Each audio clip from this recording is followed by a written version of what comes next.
సాగునీరు లేక పొలాలు ఎండిపోతుండటంతో రైతన్న ఆగమాగమైతుండు. ఇన్నాళ్లు కాపాడుకున్న పంట సాగునీరు లేక ఎండిపోయే దశకు వచ్చిందని ఆవేదన చెందుతున్నాడు. సాగునీరు అందించాలని పెద్దపల్లి జిల్లా మంతని గోదావరికని ప్రధాన రహదారిపై రైతులు రాస్తారోకో చేపట్టారు. ఎస్ఆర్ఎస్పీ కాల్వ ద్వారా వెంటనే సాగునీరు అందించాలని మల్లేపల్లి పోచమ్మవాడకు చెందిన రైతులు మందు డబ్బులతో ధర్నాకు దిగారు. కాంగ్రెస్ ప్రభుత్వం నీళ్లివ్వకుండా రైతులను ఆగం చేస్తోందని మండిపడుతున్నారు. తక్షణం సాగునీరు విడుదల చేయకపోతే ఆత్మహత్యలకు కూడా వెనుకాడమని హెచ్చరించారు.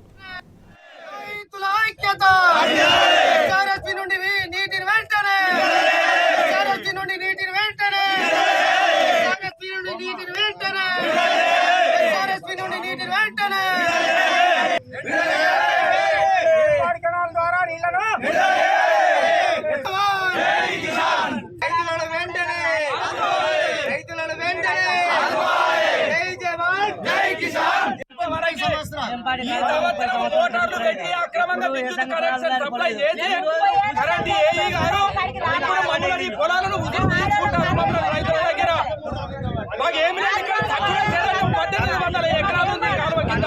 మాకు పొలాలు ఎండిపోయిన వరకు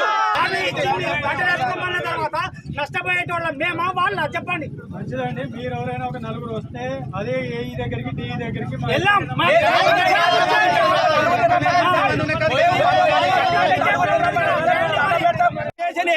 ఇరిగేషన్ డి గారు ఇక్కడికి తక్షణమే రావాలి.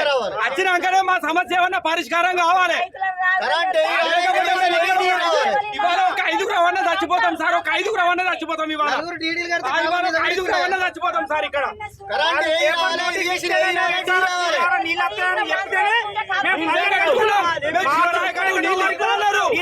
చెప్పి 2 తళ్ళు కూడా సరిగా ఇవ్వలేదు. నేను మంత్రిని వాస్తవ్యుడను. నేను వ్యవసాయం చేసుకుని జీవనం సాగిస్తున్నాను.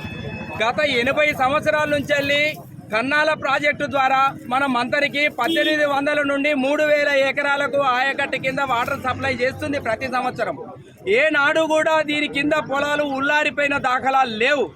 ఈసారి కరెంటు ఏఈ గారు మొత్తం ఈ పాత కన్నాల ప్రాజెక్టు కాలువకు కరెంటు మోటార్లు సప్లై పర్మిషన్ ఇచ్చి కరెంటు మోటార్లు పెట్టించి ఎస్ఆర్ఎస్పి కింద సాగే మోటార్లను పొలాలకు ఈ పొలాల నీళ్లు అందించుకుంటూ దీని కింద 3000 ఎకరాలకు నీళ్లను గండి కొడుతున్నారు. వాళ్ళు గండి కొట్టించి దీనికి ఉన్న ఆయకట్టు మొత్తం రైతులు 1800 ఎకరాల రైతులు మొత్తం నష్టపోవలసి వస్తుంది.